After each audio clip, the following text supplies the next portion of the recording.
Hi everyone, welcome back to மீனகைஸ் vlog. இன்னைக்கு pregnancy ஜேர்னியோட ஃபர்ஸ்ட் எபிசோட். வீட்டில் டெஸ்ட் கிட் வாங்கி செக் பண்ணி பார்த்துட்டு அதில் கன்ஃபார்ம் ஆனதும் டாக்டர்கிட்டையும் போயிட்டு ஒரு வாட்டி கன்ஃபார்ம் பண்ணிக்கலாம் அப்படின்னு டிசைட் பண்ணோம். ஸோ டாக்டரும் கன்ஃபார்ம் பண்ணாங்க.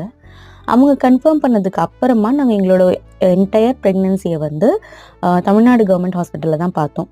ஸோ அன்னைக்கு ஆரம்ப சுகாதார மையமுக்கு தான் போயிருந்தோம். ஸோ அங்கே எங்களோட ஃபர்ஸ்ட் டே என்னாச்சுன்னா, ஃபர்ஸ்ட் நாங்கள் போனதும் எங்கள் 2 பேருமே போய் பிளட் சாம்பிள்ஸ் கொடுக்க சொன்னாங்க. நாங்கள் 2 பேரும் பிளட் சாம்பிள்ஸ் கொடுத்ததுக்கப்புறமா ஆர்சிஹெச் கார்டு டீட்டெயில்ஸ் எல்லாமே எழுத ஆரம்பித்தாங்க. ஸோ அப்போ என்னோட பிளட் சாம்பிளில் 7.1 தான் ஹெச்பி கவுண்ட் இருக்குதுன்னு சொல்லிட்டு சொன்னாங்க.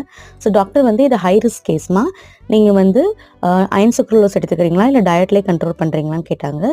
சரின்னு சொல்லிட்டு ஒரு 3 வீக்ஸ் டைமும் கொடுத்தாங்க எங்களுக்கு டயட்டில் செக் பண்ணி பார்க்குறதுக்கு, இன்க்ரீஸ் பண்ணுறதுக்கு பிளட் கவுண்ட்டு. ஸோ அது எல்லாம் முடிச்சுட்டு வீட்டுக்கு இதெல்லாம் சொல்லிவிட்டு ஈவினிங் போல் கோயில் போயிட்டு வந்தோம்.